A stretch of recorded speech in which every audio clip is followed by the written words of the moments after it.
물결파 발생 장치를 이용한 실험이랍니다.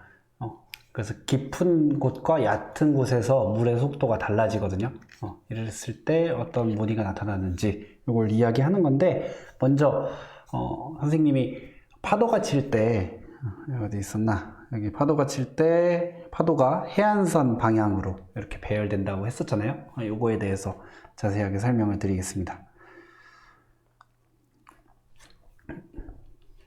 여기 보면 바다가 여기 모래사장이 있고요.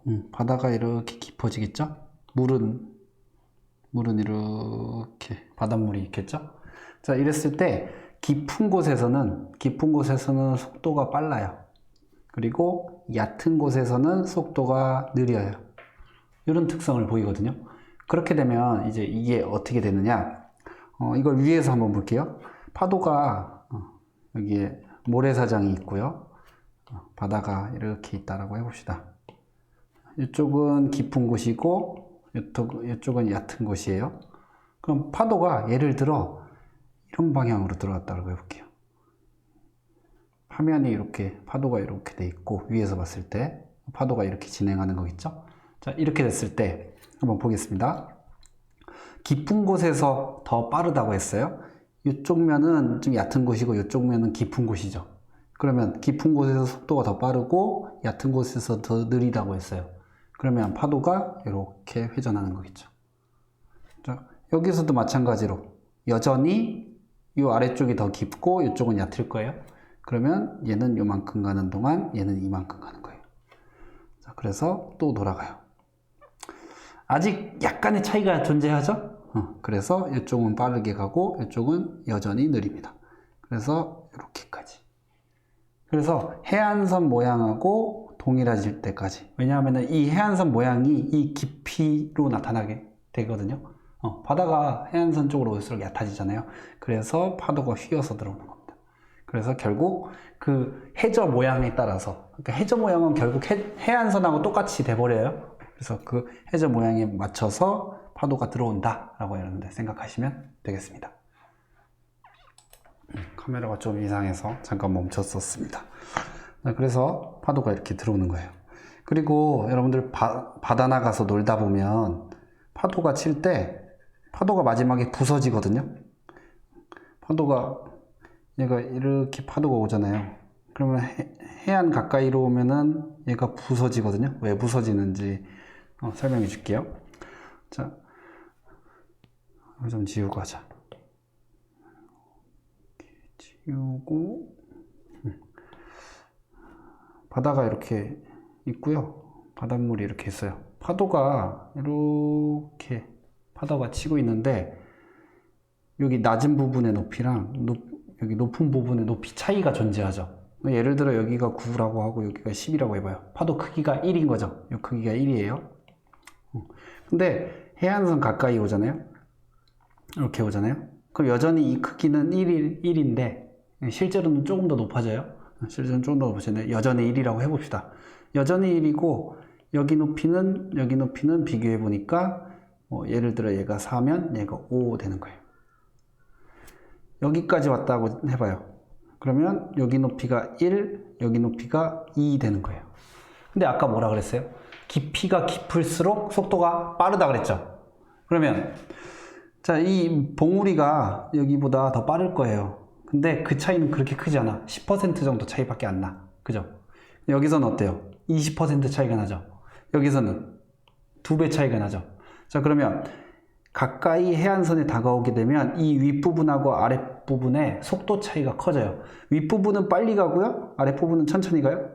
그러니까 파도가 그 다음에 어떻게 되냐면 거의 이렇게 수직으로 서버려요. 위에 부분이 빨리 가버리니까. 이걸 넘치다 보면 파도가 실제로는 이렇게 되는 거지. 윗부분이 빨리 이동해 버렸으니까. 그래서 이 부분이 이제 버티지 못하고 부서지게 되는 거예요. 그래서 여러분들 바닷가에 가보면 해안선이 거의 다 왔을 때 윗부분이 위로 넘어가면서 파도가 팍 부서져 버려요. 이런 현상을 볼 수가 있습니다. 근데 이제 아니야, 그냥 하십시다. 너무 또 다른 얘기 하면 안 돼. 자, 그림과 같이 수조 안에 유리판을 넣어서 물이 깊이가 깊은 곳과 얕은 곳을 만들었대요. 자, 그래서 관찰했더니 기역하고 니은 모양으로 나왔답니다. 자, 그러면 여기 두 개의 차이점은 여기 파도 사이 간격이 얘는 좁고 얘는 넓다. 그래서 얘네들의 동일한 점은 뭐냐면 진동수가 똑같겠죠. 깊은 곳에서부터 얕은 곳으로 나왔는데 진동수 똑같겠죠. 그러면 기역하고 니은하고 비교해보면 진동수 동일. 근데 기역은 파장이 어때요? 파장이 짧죠. 여기는 이렇게 곱하기. 니은은 파장이 길죠. 그렇다는 얘기는 얘는 속도가 빠르다, 얘는 속도가 느리다. 이렇게 표현해 줄 수 있는 거죠. 자, 그러면 속도가 느린 곳 어디였어요? 얕은 곳. 여기는 깊은 곳. 이렇게 써줄 수 있겠네요. 그래서 기역은 얕은 곳이다. 맞습니다. 물개파의 속력은 기역에서가 니은에서보다 크다. 기역이 컸어요? 니은이 컸어요? 니은이 컸었죠? 틀렸네요. 물개파의 진동수는 기역에서가 니은에서보다 크다. 아니고 같다. 같다. 여기는 니은이 크다. 이렇게 얘기해 줄 수 있겠죠. 그래서 정답이 1번 되겠습니다. 자, 6번 문제. 이것도 이제 일상생활에서 나타나는 파동의 굴절 현상이거든요. 우리 옛날 속담에 낱말은 누가 들어요? 새가 듣고, 반말은 누가 들어요? 쥐가 들어요. 이런 속담이 있는데 이게 과학적인 근거가 있는 이야기예요. 한번 해볼게요. 낮 동안에는 햇빛이 비쳐서요 지표면을 가열시켜요. 그래서 지표면의 온도가 높아요. 그리고 대신에 그에 비해서 상층부의 온도는 낮아요. 그러면 온도가 높으면 기체 분자의 운동이 활발하거든요. 그러면 파동의 전달 속도도 커져요. 그리고 얘는 파동의 전달 속도가 작아져요. 그러면 만약에 여기서 소리가 발생해서 진행할 때 어느 쪽이 더 빨라요? 밑에 쪽이 더 빨라요. 그러면은 파동이 전달될 때 위로 휘는 거예요. 왜냐하면 밑에가 빨랐으니까 이 파면이 이렇게 진행하면서 빠른 쪽 이렇게 휘어버리는 거예요. 자, 반대로 밤이 됐어요. 그럼 어디부터 식어요? 지표면부터 식죠. 그래서 지표면의 온도가 낮아요. 그리고 상층부의 온도는 높아요. 상대적인 거예요. 그러면 얘는 속도가 느리고 얘는 속도가 빨라요. 그러면 소리가 발생했을 때 위에가 빠르니까 아래쪽으로 휘겠죠. 이렇게. 그래서 낱말은 하늘로 올라가서 새가 듣고요. 반말은 땅으로 꺼져서 쥐가 들어요. 자, 그러면 지금 A가 지표면에 있는 학생에게 얘기를 한대요. 근데 낮에 말할 때는 얘는 뭔 소리야 하고 있는 거예요. 왜? 낮에는 소리가 위로 휘어버렸기 때문에. 자, 밤에는 학생 A가 얘기하면 아래로 휘기 때문에 잘 들려요. 자, 그걸 물어보는 겁니다. 자, 기억. 소리의 굴절로 설명할 수 있는 현상이다. 맞습니다. 가에서 소리의 속력은 A가 있는 곳에서 가에서 낮에 A가 있는 곳에서가 B가 있는 곳에서보다 크다. 틀렸죠? 어디가 더 빨라요? 학생 B 아래쪽 바닥이 더 속력이 큽니다. 그래서 위로 휘어버리니까 안 들리는 거예요. 틀렸습니다. 예. B가 A를 향해 동일하게 말할 때, 그러니까 지금 밑에서 얘기하는 거예요. A는 나에서가 가에서보다, 나가 밤이네. 나가 밤. 여기가 낮. 밤이 더 잘 들린다? 아니고 낮이 밑에서 얘기했을 때 위로 휘어주니까 밑에서 위로 가게 됩니다. 그래서 틀렸어.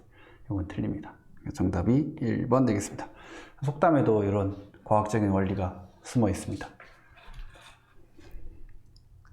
자, 24번. 선생님 이거 해보라 그랬는데 이거 다음에 풀어줄게요. 왜냐하면 이거 선생님이 문제 놨는데 이게 전반사 개념도 알고 있어야 돼갖고 여러분들 임계각 이런 거 있었잖아요. 이런 거 때문에 다음에 한번 풀어주도록 하겠습니다. 일단은 넘어갈게요.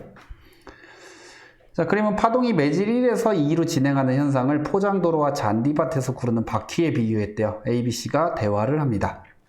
자, 그러면 우리가 이렇게 꺾이는 현상을 속도가 다르기 때문이다. 그러면 여기 지금 어디에서 더 느려요? V1, V2 비교해보면 V1에서 더 빠르다. 이렇게 되는 거죠. 지금 잔디밭과 포장도로에서 바퀴가 이쪽으로 잔디밭에 빠지니까 잔디밭에 들어간 바퀴는 느려지고 아스팔트에 있는 바퀴는 계속 빠르니까 이 회전이 꺾여버린다 라는 걸로 설명할 수 있다고 했었어요. 파동이 굴절하는 까닭은 두 바퀴의 속력이 바닥에 따라 다르다는 걸 비유했어. 맞고요. 동일한 파동이 매질에서 속력이 같은 매질에서 속력이 동일한 것은 같은 바닥에서 두 바퀴의 속력이 같은 걸로 비유할 수 있어. 여기 같으니까 직진하는 거예요. 여기도 잔디밭에 다 들어오게 되면 두 바퀴의 속도가 똑같으니까 같습니다. 굴절각보다 입사각이 크면 어디에서 더 느리다? 매질 2번 2번에서 속도가 작다. 맞는 얘기죠. 그래서 전체 이렇게 맞다. A, B, C 모두 맞았다 라고 해주시면 되겠습니다. 자, 이번에는 이제 횡파랑 종파 갖다 놓고 합니다. 자, 그래서 진동수가 둘 다 F0래요. 둘 다 F0. 얘도 F0. 이렇게 되고요. 파장은 얼만큼 되는지 찾아볼까요? 파장은 마루부터 그 다음 마루까지의 길이니까 마루부터 골. 그러니까 한 파장의 절반이 L인 거죠. 그러니까 얘는 파장이 2L 되는 겁니다. 여기 진동수 여기다 쓸까? 진동수 파장 이렇게 됩니다. 자, 두 번째 종파죠.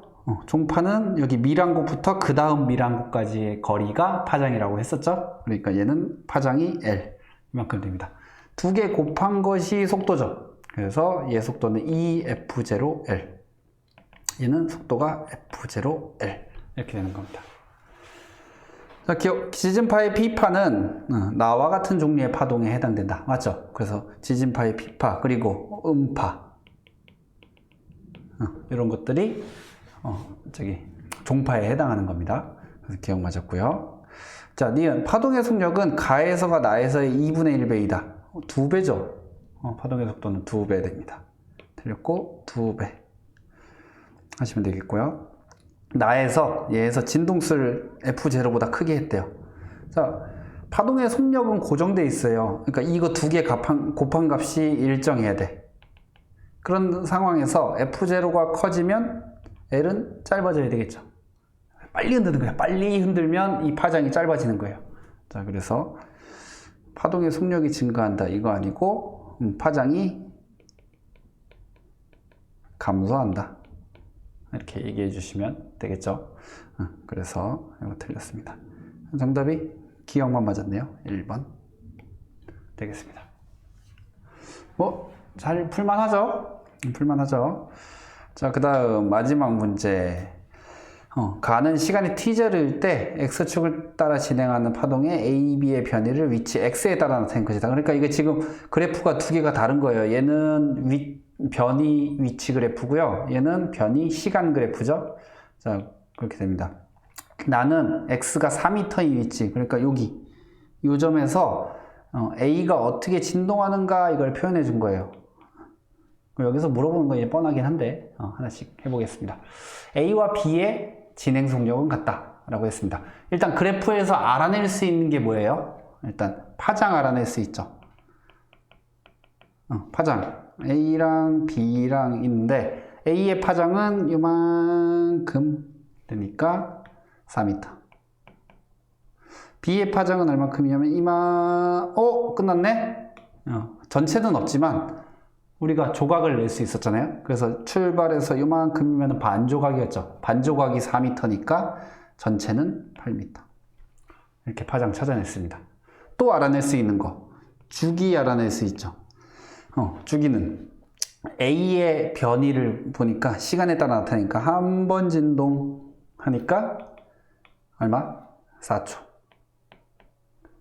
그럼 진동수도 알 수 있죠. 진동수 4분의 1Hz 이렇게 됩니다.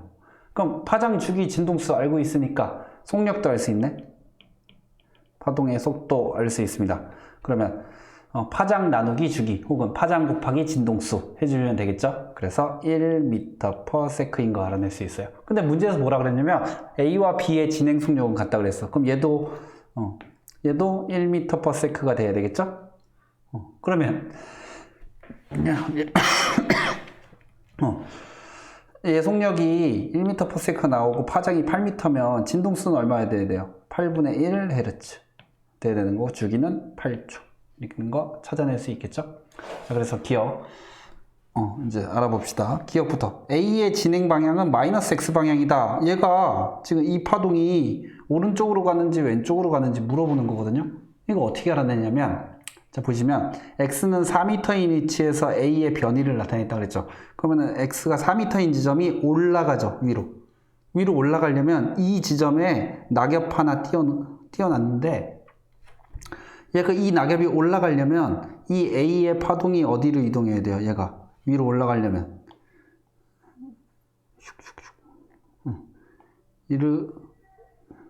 이렇게 오른쪽으로 가줘야 올라가겠죠. 왼쪽으로 가면 어떻게 되는 거야? 내려가는 거죠. 그래서 이렇게 왼쪽으로 이동했다. 그러면 진행 방향은 이 파동의 진행 방향은 마이너스 X 방향이다. 맞죠? A의 진행 속력은 16m/s 아니고 1m/s. B의 진동수는 0.125. 8분의 1이니까 0.125 나오네요. 맞습니다. 그래서 기억 디귿 정답에서 3번 되겠습니다. 오늘은 24번 문제를 건너뛰느냐고 조금 일찍 끝났습니다. 자, 조금 일찍 끝났지만 여기 문제들 잘 풀어보시고요. 이게 왜 파동이 꺾이는가, 그리고 이제 스넬 법칙을 실제로 어떻게 적용하는가 이런 것들을 계산해 봐야 되는데요. 계산할 수 있어야 되고 아주 꼼꼼하게 뭐 복잡한 수치를 줘서 계산하는 것보다는 적당한 값을 줄 거예요. 그런 것들을 해볼 수 있으면 됩니다. 나중에 이제 전반사 얘기 나오고 뒤에 이제 굴절 구체적으로 들어가게 되면 이 각도를 계산하는 것까지 나오게 됩니다. 그거 확인 잘 해보시면 되겠습니다. 고생하셨습니다.